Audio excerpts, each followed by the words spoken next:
bully. Yeah, they're serial bully because they feel like you just haven't picked on any tough people. At least 50 looked like he's taking all challengers. Anyway, I digress. So Mano went on Vlad, and of course, the only clip worth watching is him talking about 50 Cent.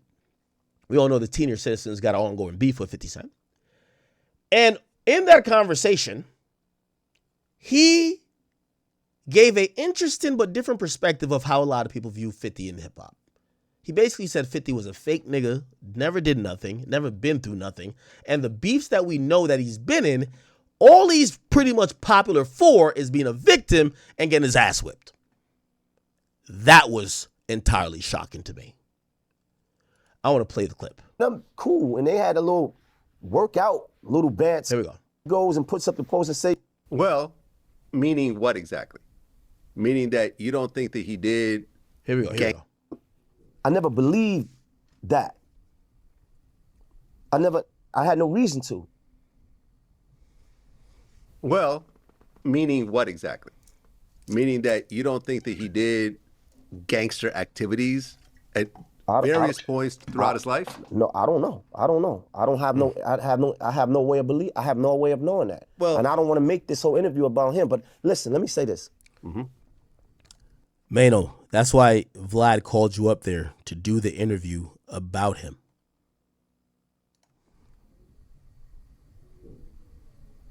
I think he capitalized on a moment. It benefited him. What happened to him? I think two things that happened to him was probably the greatest things that ever happened. And one of those things was the fact that he got shot. Now, the fact that he got shot, well, you know, they say it was 5 times, really, he lied and not, whatever, right? All right. Interesting. That justified him wearing a vest, pictures with guns. It justified the imagery. It gave it a storyline. Oh, all these old niggas trying to kill me. Oh, man, everybody trying to kill me. There's a sense of danger. And then him signing Eminem amplified that. So now you got that storyline, then you got that machine. That was the perfect ingredients for success. We saluted it, we loved it. There was the underdog that came up. We was all with it, right? Anything gangster, I don't know nothing about that. Well, I mean, he was also a great songwriter. The music was great. There. Music was definitely there. We can't take nothing. Listen, I'm not taking nothing from no nigga that deserved what he deserved, but I'm not gonna give extra. Right. Okay. Well, but here's the thing, right? And this is something that really can't be disputed. And I watched this from the outside looking in. Jeter had real serious street beef with a lot of very serious guys. Who? Jimmy Henchman. They got spanked. Nigga, are you crazy? Oh, wow. Oh, really? They got spanked. Oh, What is wow. wrong with you? What do you mean they got spanked? Yo, Vlad, please, trust me when I'm telling you this. I don't really want to go into all this, but they got spanked. What is wrong with you? Jimmy had his way. People died. What are you talking about? Jimmy had his way? What are you talking about? I mean, Yayo's house got shot up over that situation. I understand that, but ultimately... Think about what you're saying and think about what happened. Meaning what? That Jimmy's doing double life?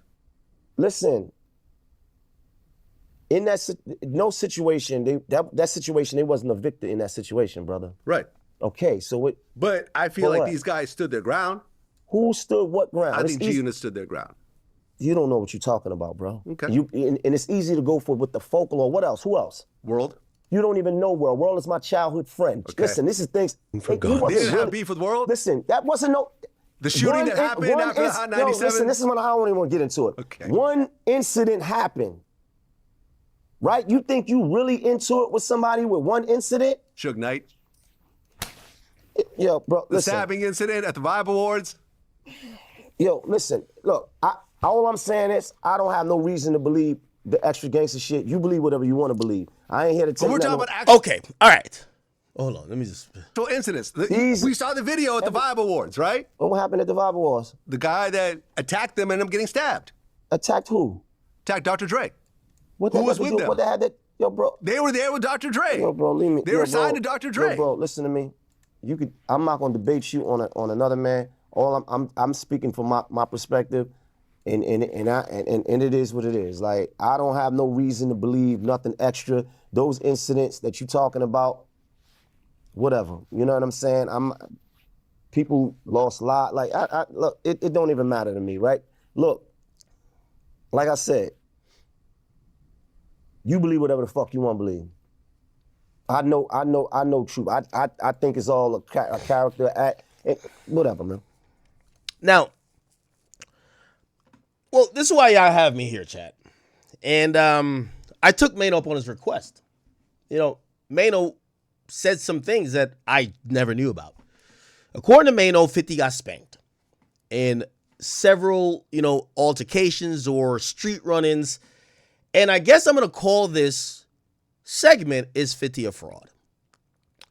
Now, I'm asking a question piggybacking off Mano. I don't know. Well, I know now, but because I've done the research. But I do want to tell you the story, and we do have to watch something. Something that's going to really laboriously point stuff out. But in case you didn't know, I want to give you a quick recap of what he's talking about. He said that, there was a beef between 50 and Jimmy Henchman. And according to Mano, he says 50 completely got spanked. Now, I did so much research trying to figure out like what's what. And, I was reading so much court documents because over time, usually back in the day is like, you hear things on the street. By the time everybody, it's like 10 years, 15 years later, everybody went to trial. Everybody done snitched on each other. Everybody took the stand. You kind of get the real story. So let me kind of break down this idea of 50 Cent and Jimmy Henchman beef.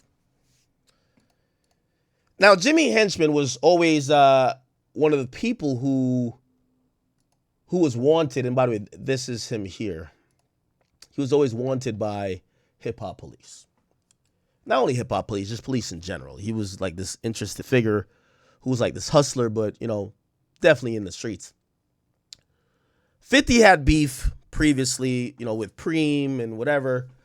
But I want to stick on this one particular beef because that's what Mano was talking about. I'm going to give you a short time lapse of what happened. And then, like usual, I don't want you to take me at my word. You're going to see much more conversation about it. So essentially, Jimmy Henchman basically starts managing the game after the game signed to G-Unit. And according to what people on 50's side say, they kind of accuse Jimmy Henchman of being the main antagonist that gets in the game's ear to say, man, fuck 50. You could be bigger than him. You just got to go against him. Okay? The game starts going against 50. Okay? It's really tense at this point. 50 really, obviously, 50's like the big artist is in third, but there's a whole G-Unit crew. Reportedly, Jimmy Henchman goes to an event and this is kind of how it really started, and I'm going to start with the violent stuff. Jimmy Henchman and someone goes to a concert at the Apollo Theater. While at the theater or at the event, there was some G-Unit niggas. And they basically confronted Jimmy and they said, what's up with your nigga game? What's up with him? What's popping with him? And supposedly, as the story goes, these G-Unit dudes who was pressing Jimmy Henchman, and he's with like one or two people, they eventually say, listen, we got a problem. Like, what's up? It's a typical New York thing. We got a problem. And they usually try to show themselves. Supposedly, there's a guy named Maserati Fox. We'll get back to him. He pulls a pistol and he's like, what's up? Now, there was no violence that happened. But that was the clear signal that this beef had gotten off the rails. Like these situations with, this tension with 50 and the game. And this guy now who's like managing, but is like meddling into like these different things. We see the game kind of with Fat Joe, all the people that 50's kind of going at because they're cool with Ja. And essentially, G-Unit niggas pull a pistol. By the way, I'll let you know when 50's involved, but G-Unit is just a bunch of niggas. Guy Maserati Fox pulls a gun. When he pulls, when that happens, no violence happens. Apparently, they kind of act like they got something too. And, cooler heads did prevail. That's good. And they left. Well, Jimmy Henchman is not no pushover. He wasn't going to take that punkin' and sunnin' lightly. And subsequently, what he ended up doing, he was going to retaliate for that. And because guns came out, he showed his true character. He wasn't scared of making them guns really sound. There's slightly different reports. Some people say same night. A lot of reports I keep hearing say a couple days later. A couple days later,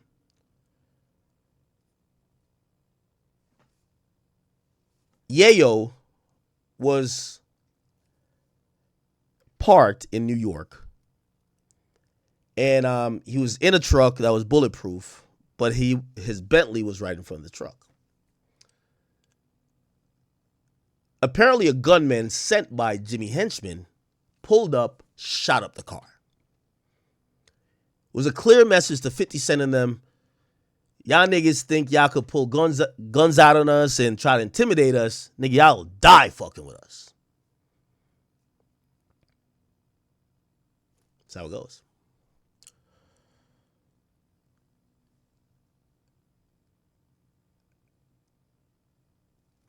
I'm probably going to miss out on certain stuff, but that's why we're going to watch a longer thing. I'm going to speed it up. Don't worry. But from there on, the beef really devolved into a lot of violence. 50 at a point was on the radio station. The game, he announced the game was no longer part of G-Unit. G-Unit, game pulled up to Hot 97. That was the station it was at. And when Game and his crew pulled up, shots were fired. Reportedly, G-Unit people shot outside of a door and hit one of Game's people. More violence continues to happen. I hope I'm telling y'all that this is why when Mano says this, I'm like, Mano, these guys were putting their lives on the line. We've known you to slap Youngberg. So I'm really wondering, where is the 50s of fraud shit? But keep listening to the story, and we're going to get much more into it. So cool. Apparently, one time, in New York, Jimmy Henchman's son is walking down the street and he's wearing a shirt with some language that made Tony Yayo and another guy, his name is Lodi Mack, feel, they fuck with the ops. Now it was a boy, it was a teenager that was walking down the street. They hopped out. They pulled up on a kid. They roughed him up. Reportedly is that Tony Yayo slapped the kid. And reportedly, again, Maserati Fox. No, sorry. No, not Maserati Fox. Sorry. Lodi Mack pulls the gun on the kid. The kid basically tells his pops after, he gets upstairs. He's like, these G-Unit niggas, they slapped me, da-da-da-da. From then on, it was World War X, at least in New York for these two people. I'll give you some of the things that happened.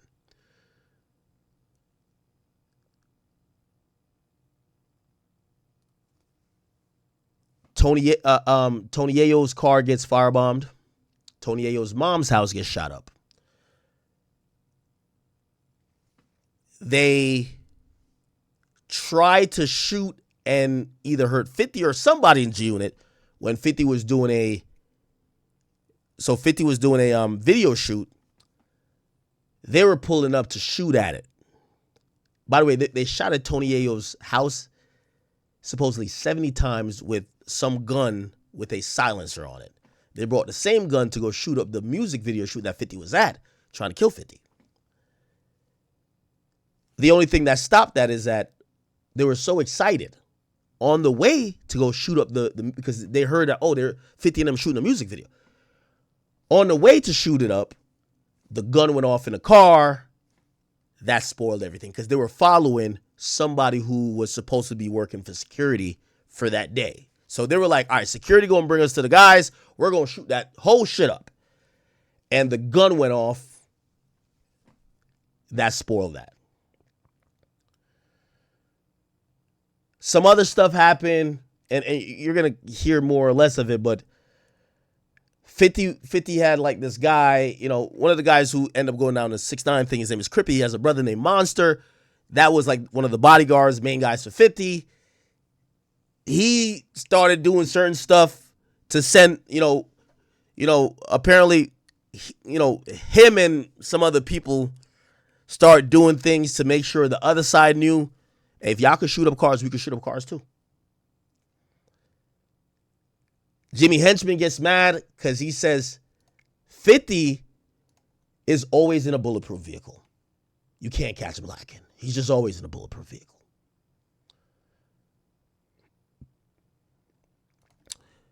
What happened is Jimmy's an interesting guy. He's like Flacco. Or really just say he's really like a civilian. He's like me.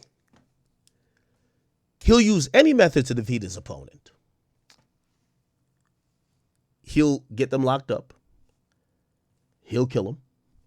He'll do anything. There's even an interesting time right before, because remember his son got slapped. Right before he got revenge for his son getting slapped, and yes, somebody died. He said, man, I can't even sleep. This guy was so thirsty for revenge, he couldn't sleep.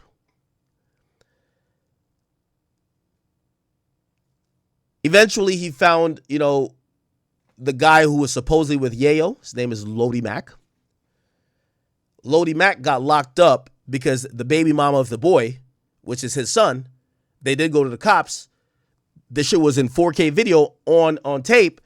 They were about to get Yayo for it, but, Yayo is a star. The other guy says, I'll take the charges. He gets locked up for some time. And after a couple weeks of him getting released, he gets killed. That's how much you should see this nigga was on some get back shit.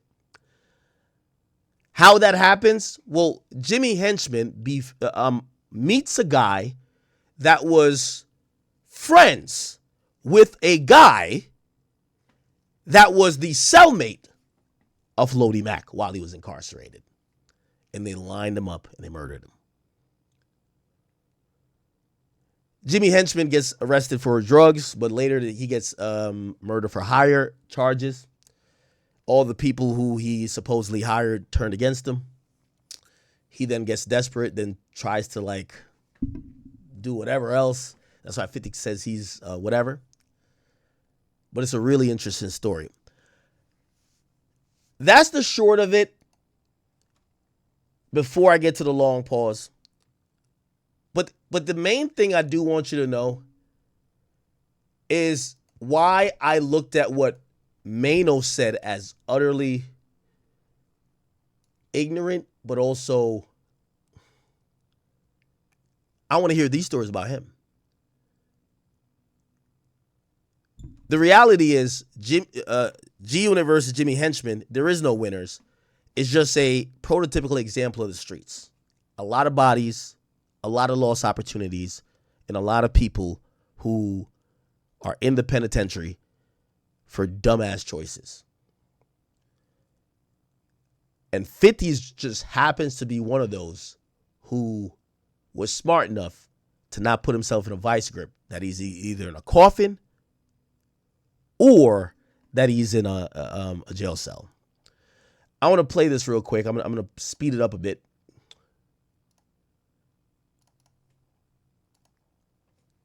But it's worth it. No, that's the court version. Sorry. The beef between 50 Cent and the game ran deeper than we initially thought. On the music end of things, it was the game going after 50 and the unit with his G Unite and Stop Snitching campaign. On the street side, it was Jimmy Henchman, Is this sped up? the game's manager, Oh, hold on, who not was yet. just thirsty for blood, so it was all-out war between both crew. When it was all said and done, the folks pushing the Stop Snitching campaign ended up snitching on each other after the feud between 50 and them led to multiple violent acts, including the hit on the G-Unit affiliate, Lodi Mac. Now, again, also I want to say, I'm going to tell you why all this information was so new to me. I mostly thought all that tough shit when it came to the game and 50 was from like the game and some West Coast niggas. Turns out it was Jimmy Henchman heating that shit all the way up. But listen. Henchman's own trusted crew members ended up sealing his fate in court when he testified against him, leading to multiple life sentences. We now get the full picture of everything that transpired during those times. They're gonna use court stuff. Testimonies from Henchman's own hitters, which I'm gonna break down thoroughly and use to fill in all the missing pieces that were never made public. It's a lot of 50 documentaries up here with folks just slapping around clips together. All right, okay, of what okay. they Come on, heard brother. on lock. At the time, Here we in go. 50 Cent, that put him in the light Okay. by 50 Cent sing. So I'm gonna skip to the part where Henchman comes in. Okay, so he puts on the game, Henchman comes in. One of the things you got to remember about these music dudes is that a lot of these music dudes don't have no principles or no backbone. A lot of these dudes, man, is able to cut. They're ready What the fuck? and able to compromise their principles to can't hear. get in positions that they're in, and that's one of the things that we refuse to do. Let's break down Jimmy's empire structure. Pay attention to Okay. direct competition with Jimmy Saw Entertainment Company. And he even went as far as setting up his office almost across the street from Lighty's office on 25th Street in Manhattan.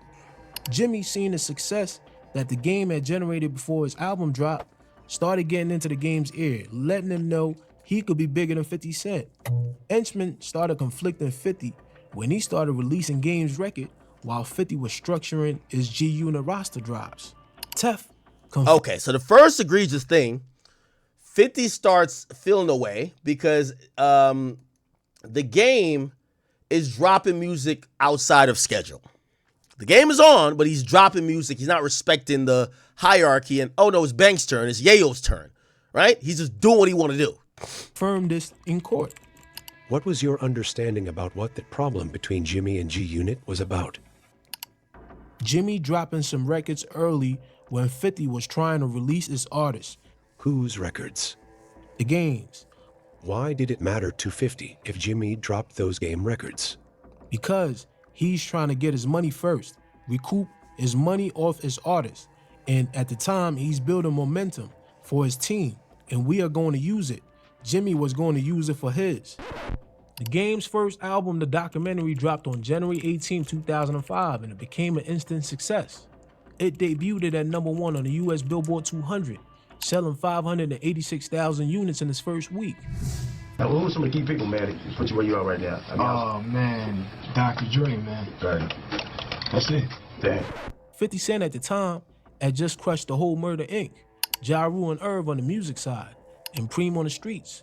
So when Jadakiss and Fat Joe jumped on the New York track with Ja to bring him back some life, 50 went at both of them, and Nas on Piggy Bank off his second album that is scheduled to drop first quarter of 2005. The Game, being the new G-Unit member with the documentary album out that is buzzing, is asked about his thoughts about Fat Joe, Jada, and Nas beef, and he responds saying he would stay out of that. I'm not getting into it. You're not gonna get into it. No. Jadakiss is a good friend of mine, and I've had a chance to meet and talk to Fat Joe on several occasions, and I think that they're perfectly good dudes. 50 caught wind of what was being said and immediately went on a press run denouncing the game.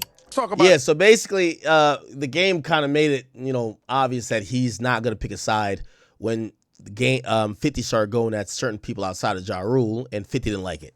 the G Unit for a minute, 50. Now I read where you said Game was about to be dropped from Aftermath Interscope before you got involved. That's true? Yes, it was absolutely the truth. How did that transpire? Creatively, the tires got stuck in the mud, and you know what I mean? So we actually got together. I recorded 6 records on Game's new album. Right. I did West Side Story, How We Do, Hated to Love It, Church for Thugs, Special, and Higher. You see what I'm saying? And he came back recently from overseas and was disrespectful, man. Like the way he's like, it's like he's feeling himself, like because of how well his record is selling. So I openly, I wouldn't expose what I did for the project, but I wrote those records. I created the concept of those records, and he rapped around it. He's a great taking a rapper, piss real quick and grabbing a Red Bull. You know what I mean? There's a difference. It's a major difference. You know? And he says a lot of people's names for shock value. He says things he doesn't mean. On February 28th, 2005, 50 Cent is live on Funk Flex when he says the Game is no longer part of G Unit. The Game and a few Black Wall Street guys went up to Hot 97 to confront 50, but they were met with shots at the front door. Enough's enough? It's Hot 97, Funk Flex. We focused. DJ, nobody. Flex, sorry about that. Hey, it's okay, fellas. Hey, it's all great. Henchman had sent Tef to go meet up with the Game for protection. He was about to join the mob when sparks started flying towards the crowd. Here are Tef's statements. How did you come to be at Hot 97 that day? Jimmy called me and asked me to escort Game up there, meet Game up there. He wanted to talk to 50. Who wanted to talk to 50? The Game. Did you go there? Yes. Who was there when you got there? When I got there, Game was there with a whole bunch of California dudes, and 50's trucks were parked outside, and they were upstairs.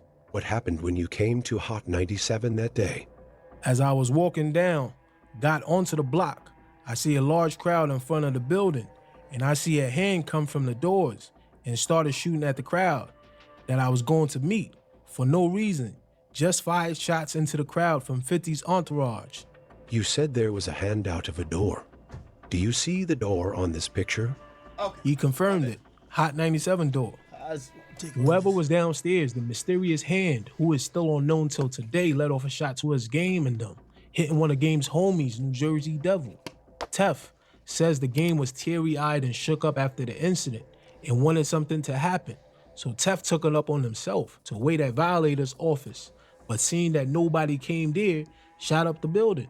According to Tef, Henchman was not too happy about the Game using his guys for free. He made them pay for that. Did anyone order you to do the shooting at Violator Records? No. Did you talk to anyone about the shooting afterwards?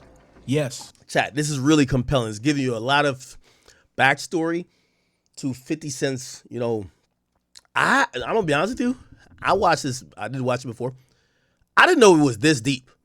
Like some of this stuff, like I heard street rumors, but like it all did come out in court. That's why this is so good, because you're hearing the court testimony now. I hope you guys aren't bored, but tell me if you are. If you guys aren't bored, I'll watch it with y'all. If y'all get bored, we'll move on to something else. But it's going to get super deep, and then you'll get to find out who 50 really is. Who did you talk to? I spoke to Jimmy. What did you say to him, and what did he say in response?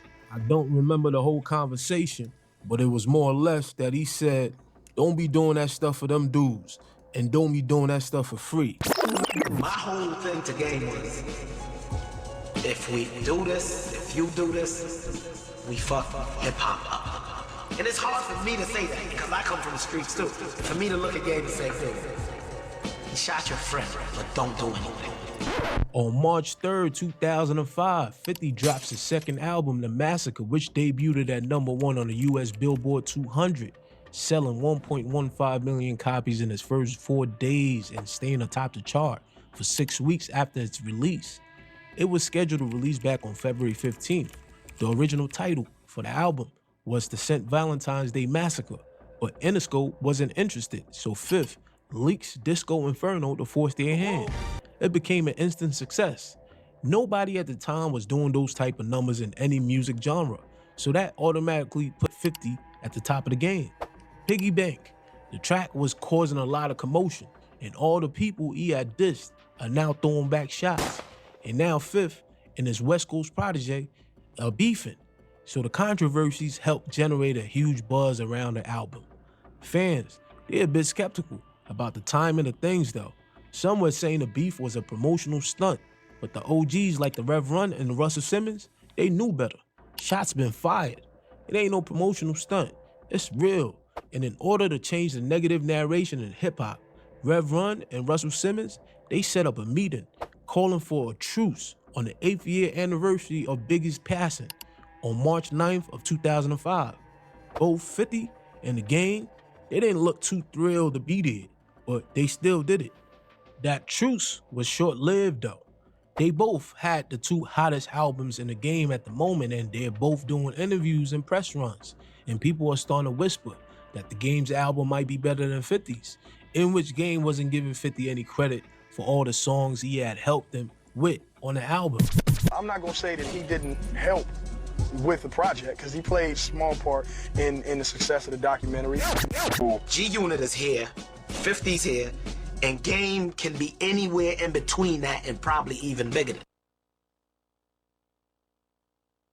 My bad. This one in Beef DVDs, I remember hearing this guy on. I thought he was just like a hip hop commentator. I didn't really realize who he was at the time. And you can't suppress that. You can't suppress that with just G-Unit. 50's the type of guy that lives and believes in certain principles derived from the 48th law of power. I heard you say once, M's a general, but he knows how to be a soldier with Dre. You're a general, but you know how to be a soldier with M and Dre. And that's just being conscious of yourself. Because, the laws of power, you never outshine the master. Mm-hmm. If you got somebody that's actually over you in your chain of command, you always... Law number 1, never try to outshine a master. Law number 15, crush your enemies totally. The Game finally lets his true feelings be known at Summer Jam stage that year in 2005. Damn, I remember this.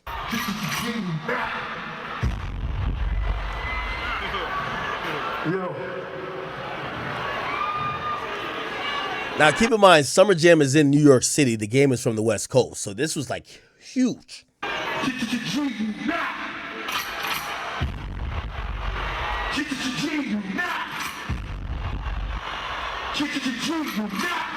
Game was feeling confident because of his ties to Jimmy Henchman and his strong team. So he went on a full-blown lyrical war against 50 and the unit.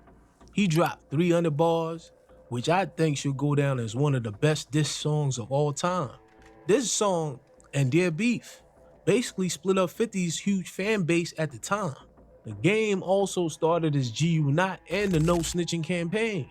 He comes to New York and links up with Fat Joe in the BX, and also goes to Queens around 50's stomping ground, where a huge G-Unit poster is hanging in front of the building. We all assumed it was the Game's doing at the time, but he was just the face. So that's important to know. 50 Game beef was really never 50 and Game. It was really 50 and Jimmy Henchman. The Game was the face. Stuff you took to the That's actually my first stop. I'm going to Queens to see about this G-Unit billboard. I heard speak. So you're running with this?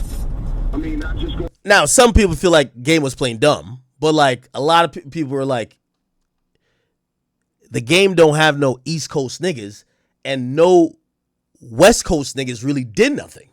So really, it was always 50 and it was always Jimmy Henchman doing all the shit to make Game look like he was, because there was a time it looked like the Game was just running through everywhere, but apparently it was more Jimmy Henchman. I want to see it. I don't know who did it. I just want to see it. Oh. We thought you did it. We thought it was you. Game even went all the way to Connecticut to 50th Street, trespassing and creeping through the bushes in the neighborhood for a Stop Snitching, Stop Lying DVD that he put out that summer. All this was going on while 50 Cent was overseas, and 50 had a lot of beef coming his way now because of that diss towards Fat Joe and Jadakiss. Throughout the months that followed, both sides went after each other on numerous interviews and a lot of diss records back and forth, all of which generated huge interest in the media and more record sales. Controversy sells. Shout out to Gaddafi and his sons for having us out Venice. I appreciate the half a mil, baby. for 30 minutes? Anytime, man. 747. I'm serious, man. You need to come play for my team. Hey, man. Hey, that Jimmy, man. See, that's why I don't like the old school niggas, man. I really don't like them old school niggas. Now, you know Jimmy told him to do that. Go out there and say, she do not. On the surface, all we saw was the game dissing 50, but now 50 is throwing in Jimmy Henchman's name in the mix, letting us know who was pulling the strings behind the scene. But I don't think people caught on back then. The game dropped Doctors Advocate I didn't catch on. album on November 14th, 2006 with the absence of Dr. Dre, who has to pick sides because of the back and forth going on. Doctors Advocate debuted at #1 on the US Billboard 200, selling 358,000 copies in its first week, making it Game's second #1 album on the chart. It was all just back and forth disses after the truce, and nothing more yet, till it came time for the mixtape awards. So they squashed the beef and they kind of got back into it. At the Apollo Theater in December of 2006. Now, this is where it gets interesting. Now we're going to get into, there's really real shit happening, because remember, the Game is from the West Coast, but really, the guy who he's getting into it with is on the East doing his thing. Remember, it's really 50 and Jimmy Henchman, not 50 versus Game. Tony Yayo and Maserati Fox, another G-Unit affiliate, here, and about 20 other individuals bum rushed into the venue. Oh, I know without Yayo was stopping there. for security while Henchman was inside. Henchman went to approach Yayo on a friendly note, greeting him in Creole since they're both Asian descent. He goes, "Sapase," but there was no mabule. Yayo immediately pressed him about his guy Game. During the heat of the moment, in reading body language, Mozzie flashed the pistol at Henchman, asking, "What does he want to do?" But Yayo didn't give the call. Henchman was with Tef and Abdullah, and they managed to slip away through a back door of the theater. Tef had just beat his gun case the day before from an incident where Henchman had him stake out Chris Lighty's office, but police did a stop and frisk on him, and he ended up getting booked. So now he's right back into the action the very next day. For most of you who aren't familiar with Maserati Fox, he was a longtime friend of 50 Cent and also was a highly active individual in these streets, to say the least. While remembering Maserati Fox, this was how Yayo recanted the story on Vlad TV. I told you pull the strap out in the Apollo, like with Jimmy Henchman. So, remember, so this is where now it's getting real static, y'all. It's 102, no. It's the Fox. Oh, he got the hammer out. Here was Al Abdullah, and Tef saw it. Did there come a time when you attempted to shoot at Violator again? Yes. What year was that about? Maybe 06. How did it come to be that you did that? Jimmy had asked me, then called it off and called me again. And I interpreted that he wanted me to do it again and went over there with Andre. He was parked on 26th Street, and as I was cutting through the alley, I was stopped randomly by police. I was put under arrest, I don't know why, until they searched and found a gun. In the car, which was on the next block over, they went back to the car, found a gun in the car. Now remember, this is Jimmy Henchman's people. And it was kind of odd, but we were both arrested, charged with gun possession. Were you involved in any conflict with G-Unit immediately after that gun case was dismissed? Yes. Just briefly, what incident? We went, me, Here it Jimmy, goes. I think Courtney, and I think maybe Teddy. It was a long time ago. We went to the Apollo, and... What's the Apollo? The Apollo Theater in Harlem. About what month and year was this? It was the day after I won the trial, the pre-trial. Just got released. About what year would that make it? I'm thinking 06, late 06. I went and met Jimmy up there. It was Mixtape Awards being held there, and we walked through security. And behind us, we just hear real loud commotion. G-Unit bum rushed the doors, bypassed security. So we kind of knew why they were doing that. Jimmy was, I don't know who approached. I think they saw us. They stood by the stairs and Jimmy greeted one of them. Greeted Tony Yayo in a friendly manner in Creole. Qu'est-ce se passe? It's like, hi, how you doing? I guess. And he wasn't. So I just want to point out, and again, we're fact checking Mano on everything he's saying. Okay? The point of this is remember. Okay, I want you guys to remember. It looks like after the whole game, it kind of falls out. G-Unit tries to press Henchman, like, what's good with Game? So they try to press him, and you're going to hear what happens. Taken to it. He had an attitude and more or less pressed them. Like, what's up with your boy Game? Who said that? Tony Yayo. What happened after that? In an aggressive manner towards Jimmy. And it was, I don't remember the exact words, but it was more or less us going back and forth with them. We went upstairs. I tapped them, let's go upstairs. They eventually came upstairs. A mob of them, about 20 or 30 of them. Damn. A mob of who? G-Unit. What happened upstairs? Maybe about 20 or 30 of them. It looked like they tried to trap us off from leaving. One guy named Fox, Maserati Fox, tried to block off the entrance. The other 20, 30 dudes stood at the other exit. I backed up, grabbed a bottle, had it under my coat. He thought it was a gun. He walked away. We got out of there safely. I grabbed Jimmy. I said, let's go. We got out of there safely. Abdullah's statement. What did you do after that? We went to my car. And who was the we who went to your car? Me, Jimmy, and Tef. What happened inside the Escalade? Nothing. I was just like, wow, I can't believe that nonsense that just took place. I said, you deal with this type of stuff all the time? He was just like, that's all right, man. I'll deal with it later on. Who said that? Jimmy. I was like, well, I'm going to deal with it right now. I made a called Akbar. Told him to bring me some situations over. I had a problem. What did you mean by that? My guns. Why were you asking for guns? Because I intended on using So them. G-Unit punks Jimmy Henchman. Yayo's there. That's I had a newfound respect for what you call it again? For Yayo, because I didn't know Yayo was really on the ground like this. Yayo and Maserati Fox made a crucial mistake. They showed their hands and didn't use it to a gangster with a lot of money and resources in the streets. It was on now. Yayo's Bentley got shot up that same night. Okay, so in this version, the same day they kind of like almost try to press them in the Apollo Theater. They're saying the same day they shoot up. Jimmy Henchman supposedly gets people to shoot up his Bentley. Holy shit! Days later, Diddy tried to broker a truce between Chris Lighty and Henchman, but the two started scuffling and Diddy had to break it up.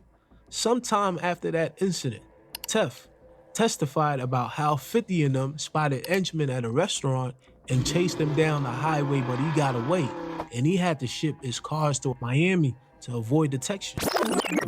Were there ever any attempted acts against Jimmy? He told me about one. What did he tell you? That, well, I told you about, the Apollo. And he told me about a time that he was at a restaurant and he saw 50 Cent. And when he was leaving, he felt like they tried to ambush him. They were following him on the West Side Highway and tried to pull up on him. And somehow he got away. Did he say anything to you about what, if anything, he did after that incident? He got rid of the car that he was driving that they knew he would be in, and he sent it down to Miami. 50 Cent the rapper, he'll be known as 50 Cent the rapper, and 50 Cent the street legend will be known as 50 Cent the street legend. There's no comparison. To me, that's a great honor to know that I knew that person who influenced that. I'm not living the fantasy of the music business. I need to keep firm on the ground because I don't know when I'm gonna be banned from this game. On March 24th, 2007, after all the back and forth and cat and mouse games, Yayo and Lodi Mac run into a kid wearing a Czar Entertainment hoodie by Henchman's office. It was 14-year-old Jabulani, Henchman's son. Tony Yayo slapped the kid, and Lodi flashed a pistol at him, all caught on surveillance cameras, sending a very, very strong message to his pops. This incident will change the whole course of this beef, because right after that incident...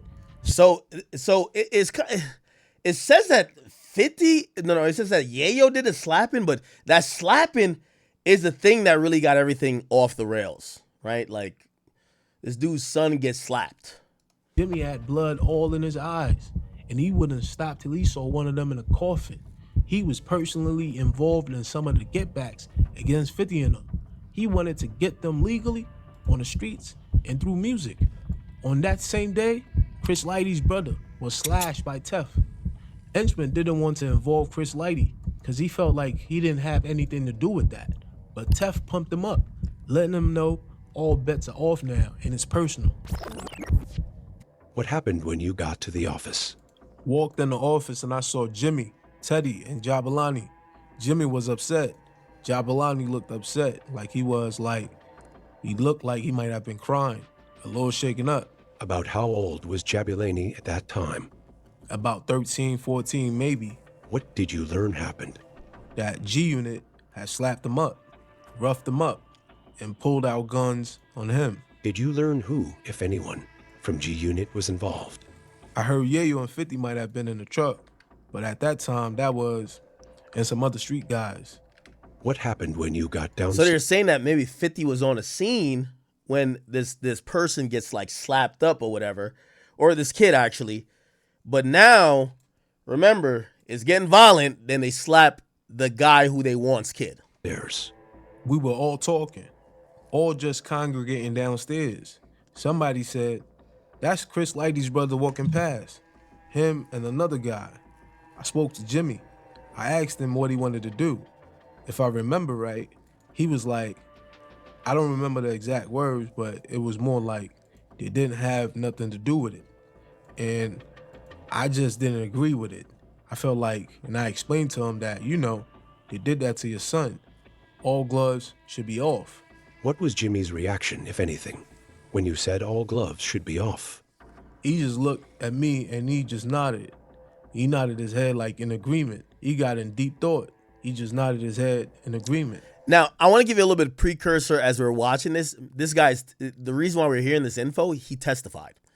So just keep in mind, and this is why I think people look at 50 as being smart, because the guy who's now testifying, he was in Jimmy Henchman's ear at the time saying, yo, gloves is off you, bro. You got to go crazy. Like, niggas playing with your family, you got to go crazy, bro.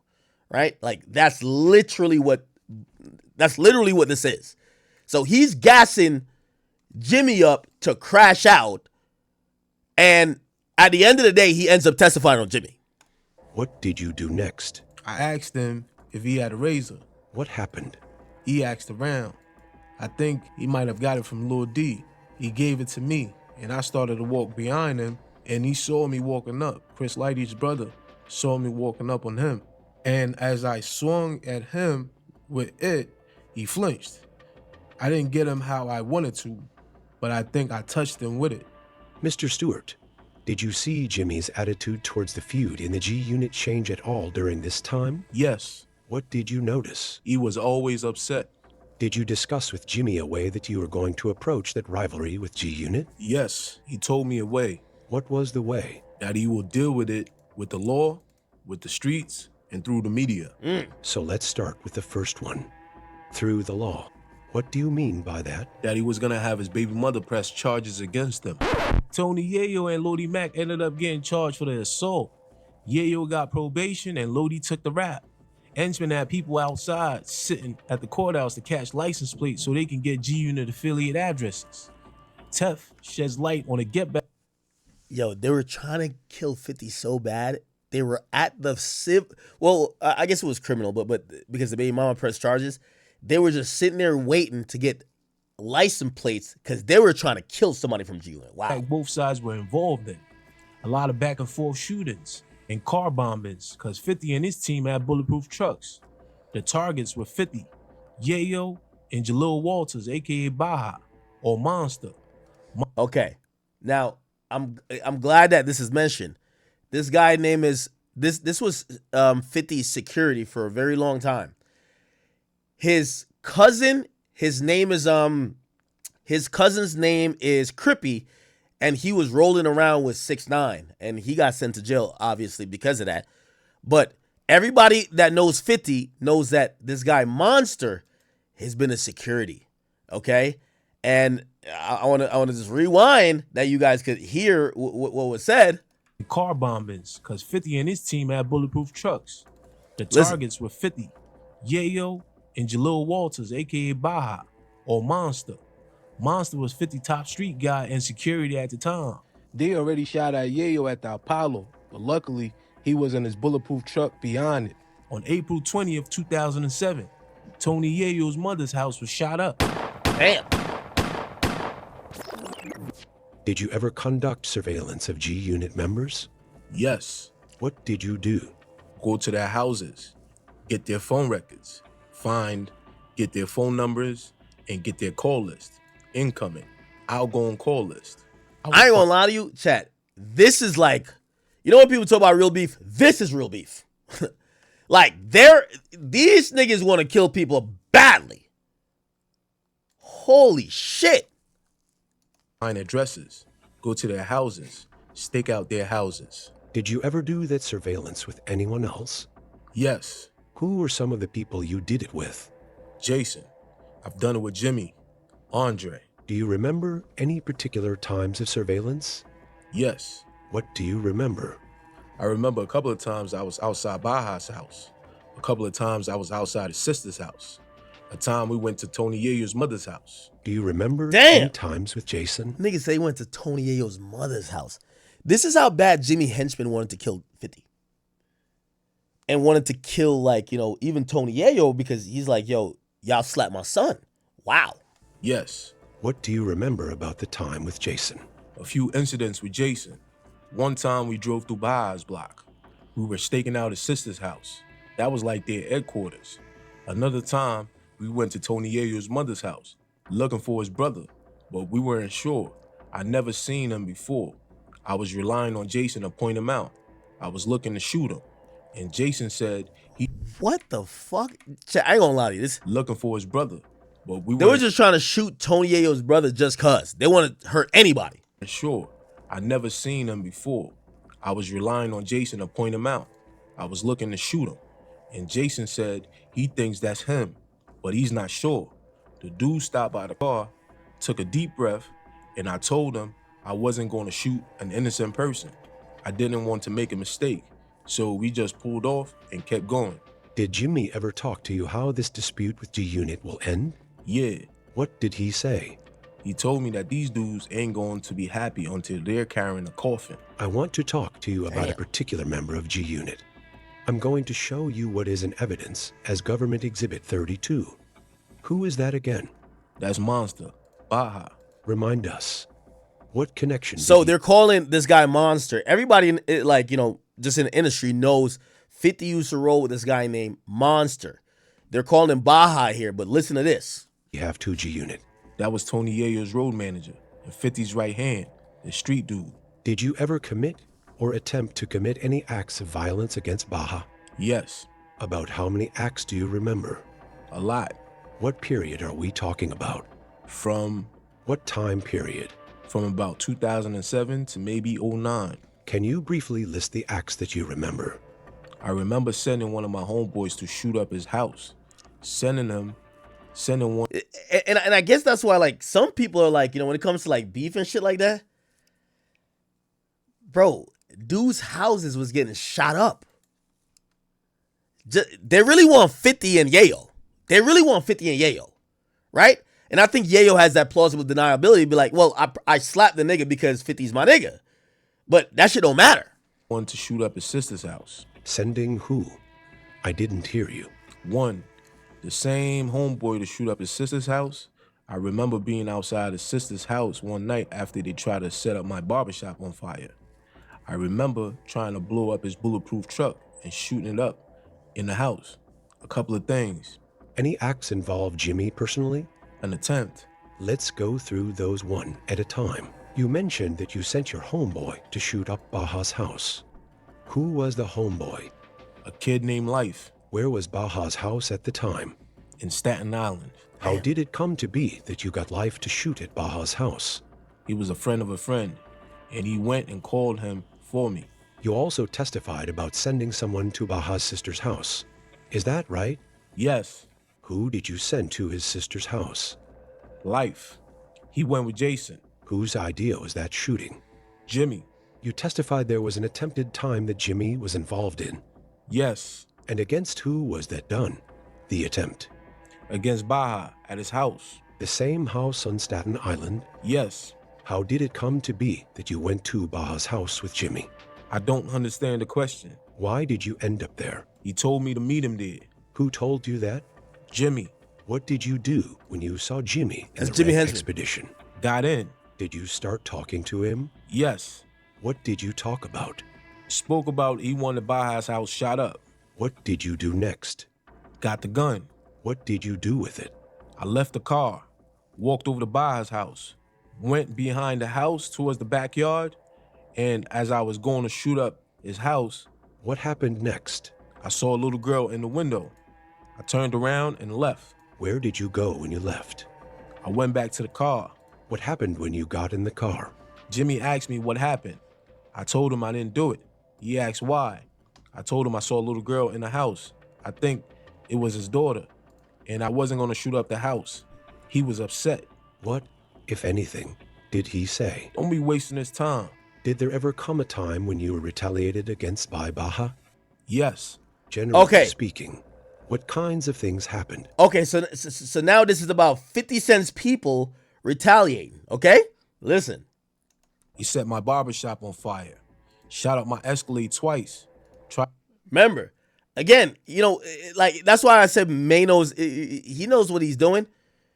50 can't do none of these things himself. You get what I'm saying? Can't do none of these things himself. He's in a war.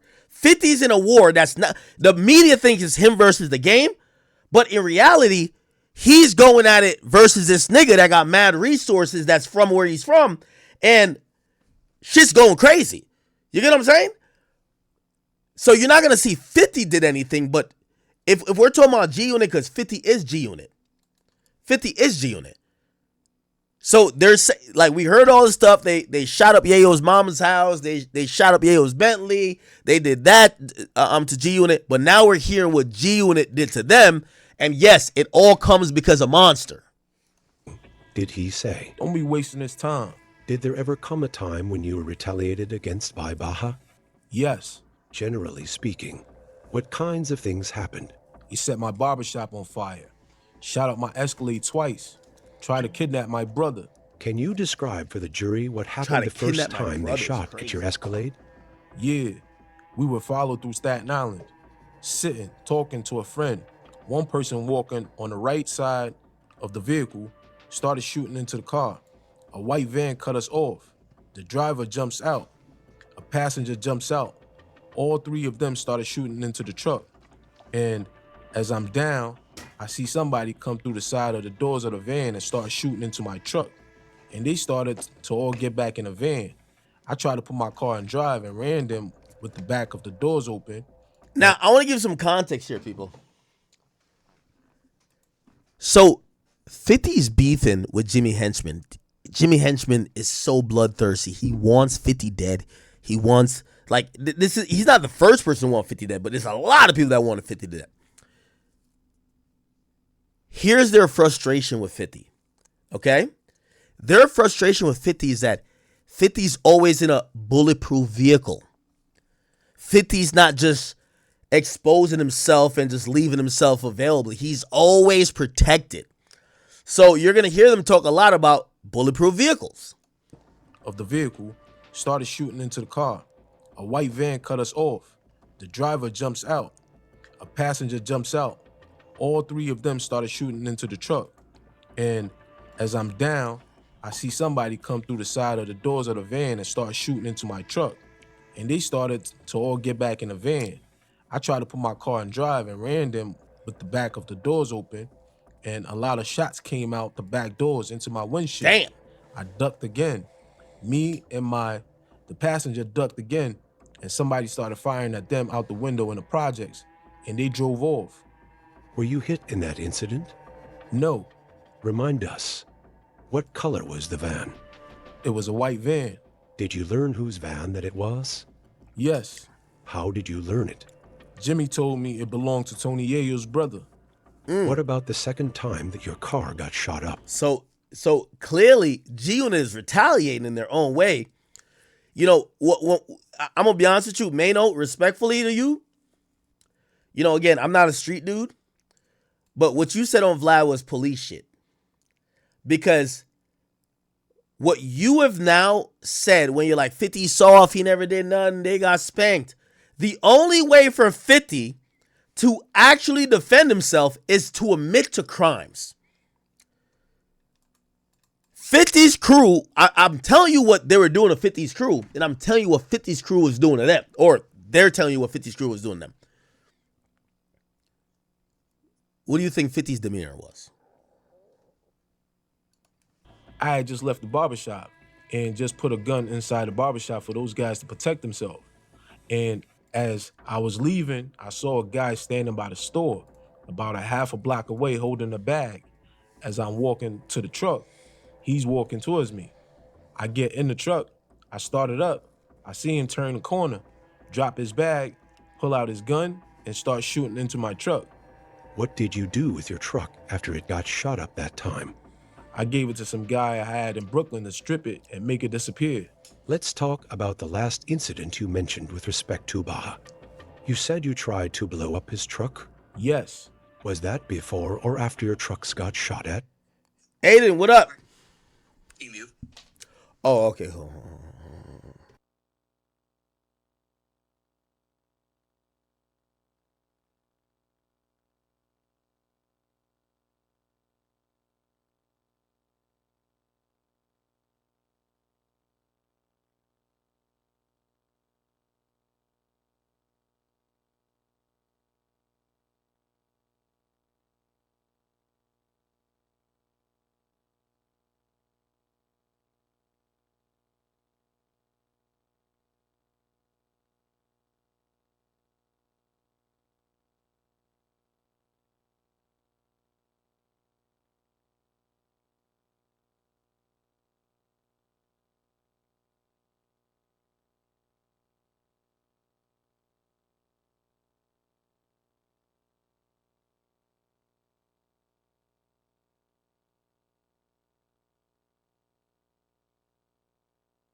I apologize, Chad. I'm sorry.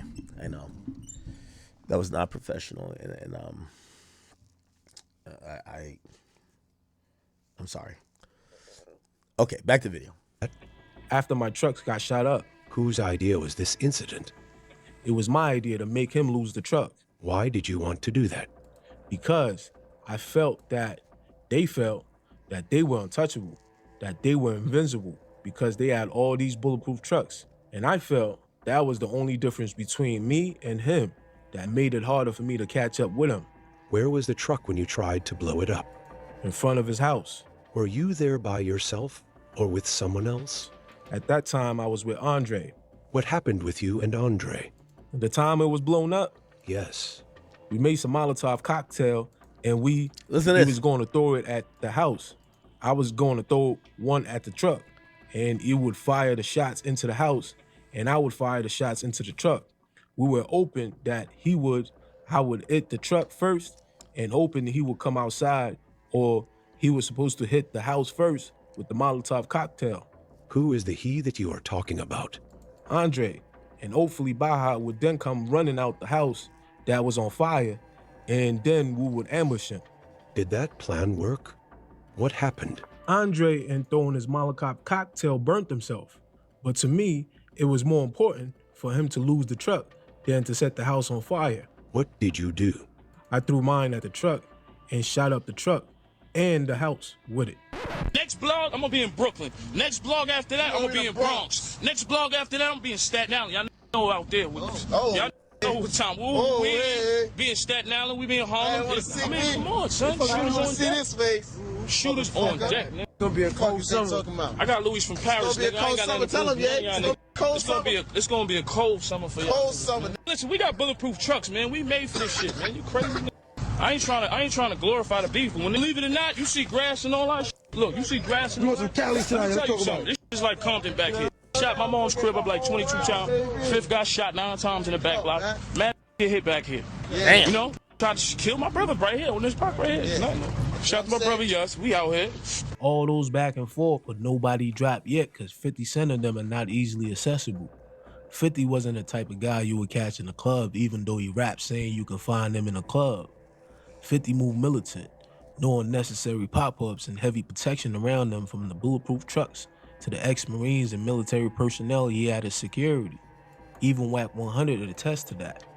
You don't see them unless they want you to see them. And even if you do see them, when you see them, you can't get to them. He played with us on purpose. Like, yo, WAC, 50 he gonna be at the SLS hotel. What?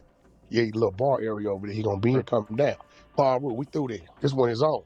He pulled up in this motherfucking SLS hotel, come in that motherfucker, like 10 of us. We coming in this motherfucker, and I stop, I'm looking around. I'm like, something don't seem right about this scenery.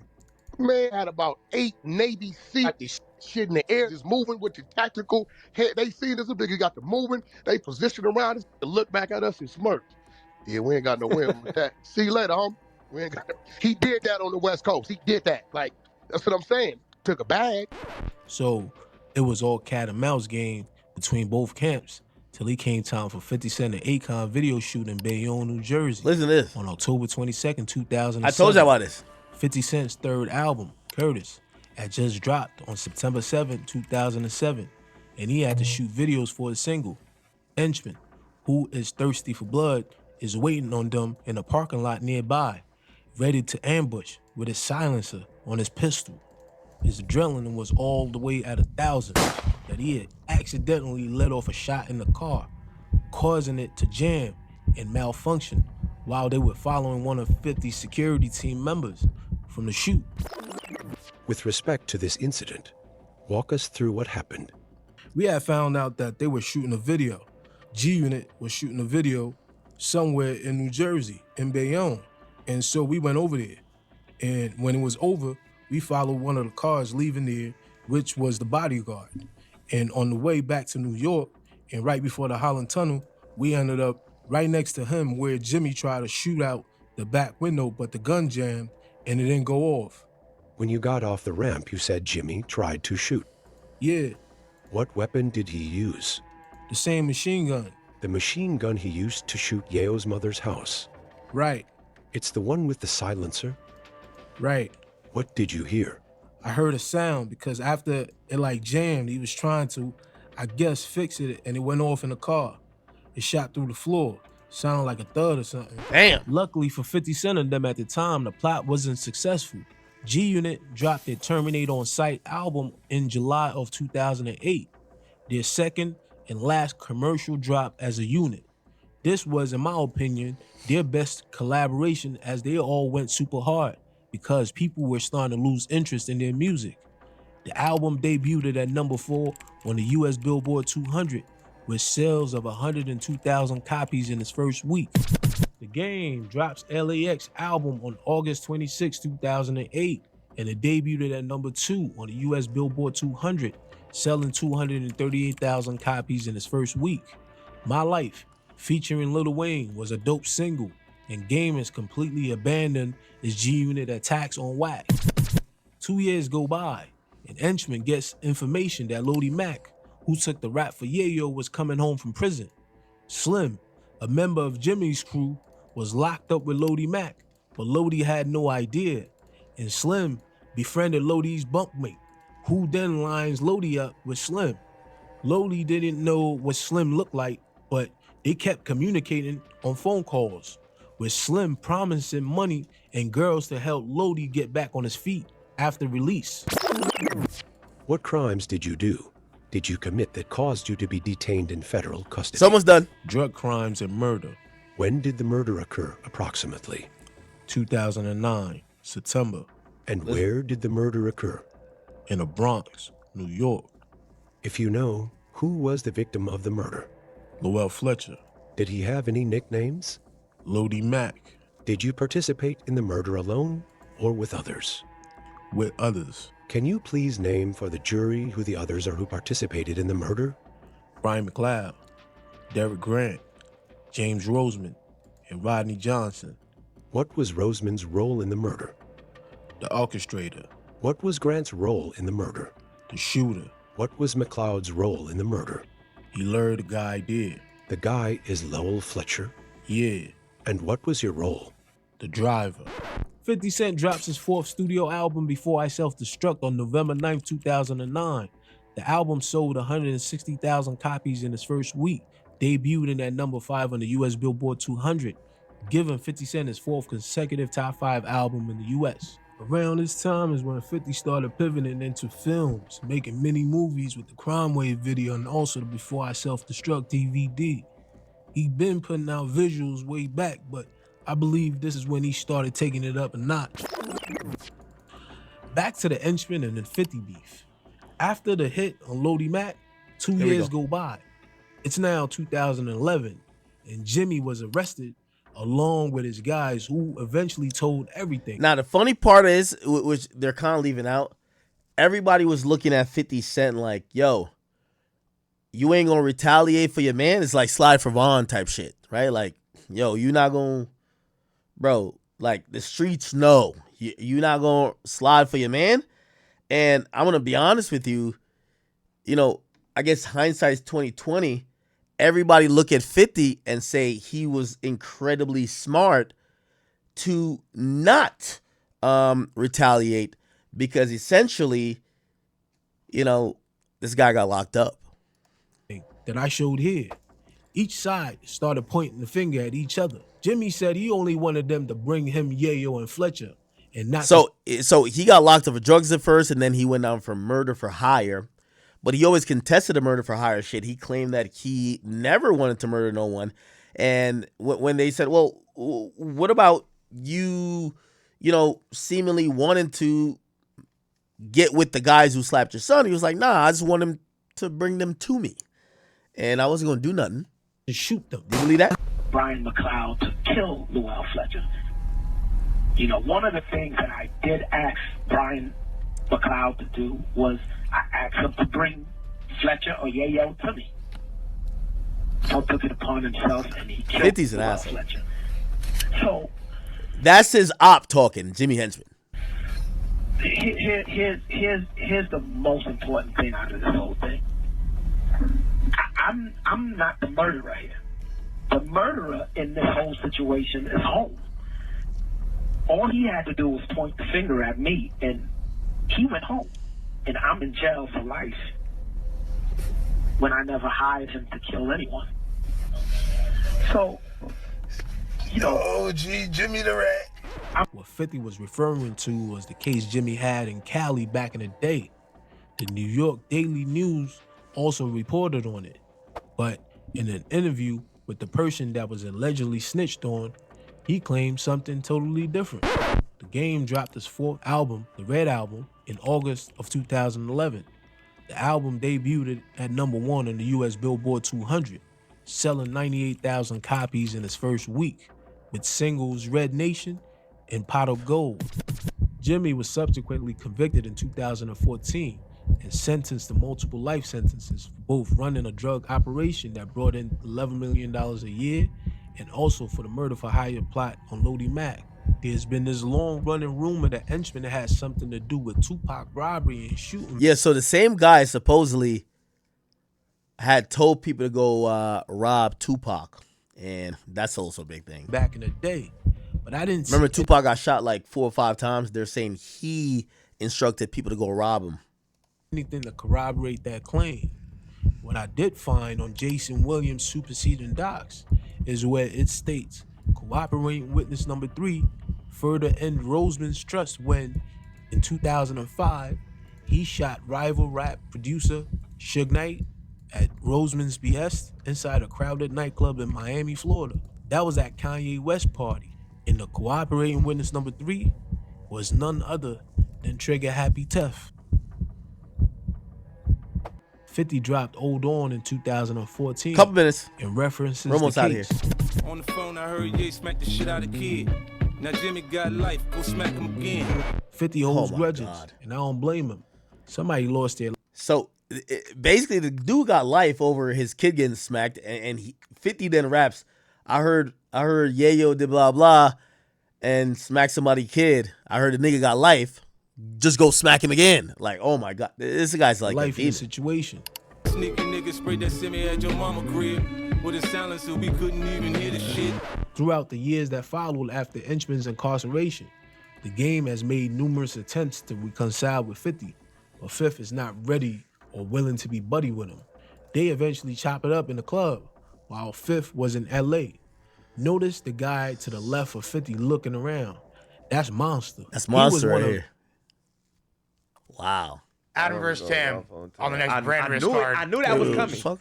Well, The beef between 50 Cent and the Florida. That was at Red Nation. We couldn't even hear the shit. Throughout the years that followed after Henchman's incarceration, the game has made numerous attempts to reconcile with 50, but Fifth is not ready or willing to be buddy with him. They eventually chop it up in the club, while Fifth was in LA. Notice the guy to the left of 50 looking around. That's Monster. He was one of Henchman's main target. His house was shot up, bulletproof truck blown up during the height of the beef, so his antennas were raised and he kept his head on a swivel. Can you imagine how big they would have been if Henchman wasn't in Game's ears? That whole beef split up the fan base while also generating a buzz for their albums. In the end, 50 diversified into film and television, and the game is still the game, and Henchman is doing life. I want to apologize to the massive for now, this is one of the saddest videos I've ever seen, chat. I actually forgot this video. So when Jimmy Henchman got sentenced to life, he basically made a video in his cell. Clearly he had some recording device. And this is sad. letting these sucker ass niggas catch me out there like that. I talk about suckers, I'm talking about those who perpetrated to be... You meant perpetrated. Either my friend who were wearing wiretaps, who got on the stand and lied, man. I want to apologize to those that I let down for letting some suckers play me. And I just want you to know, man, that I didn't know. So who won in this war? Let me know what you think in the comments, man. Until next time, peace. Really interesting situation, Chad. I kid you not.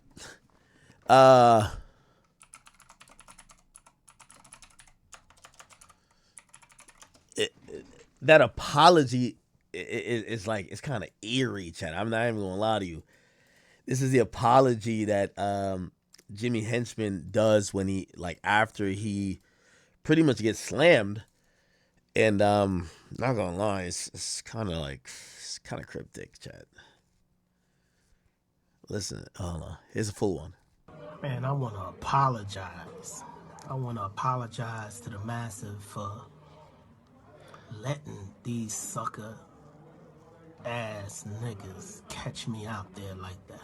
I talk about suckers, I'm talking about those who perpetrated to be either my friend who were wearing wiretaps, who got on the stand and lied, man. I want to apologize to those that I let down for letting some suckers play me. And I just want you to know. So, NBA YoungBoy has 12 kids and he has 2 more on the way. I ain't gonna lie, gang. YB, he's making his own team. You feel me? 12 kids, probably like 10 BMs, 11 BMs. Like, that's what he's supposed to do. Like, Malu Trevejo said that she was pregnant at one point. Another girl said that she was pregnant. Like, YB is just putting a baby in all these women, bro. And I will never forget the interview. He said that he doesn't really care about being a father. He just likes to, you feel me? Yeah. But let me know how you guys feel about all of this. Do you think NBA YoungBoy will pass 20 kids by the end of 2025? Or will he do it in 2026? Because we know he's about to have like 4 or 5 kids a year minimum. So we will see.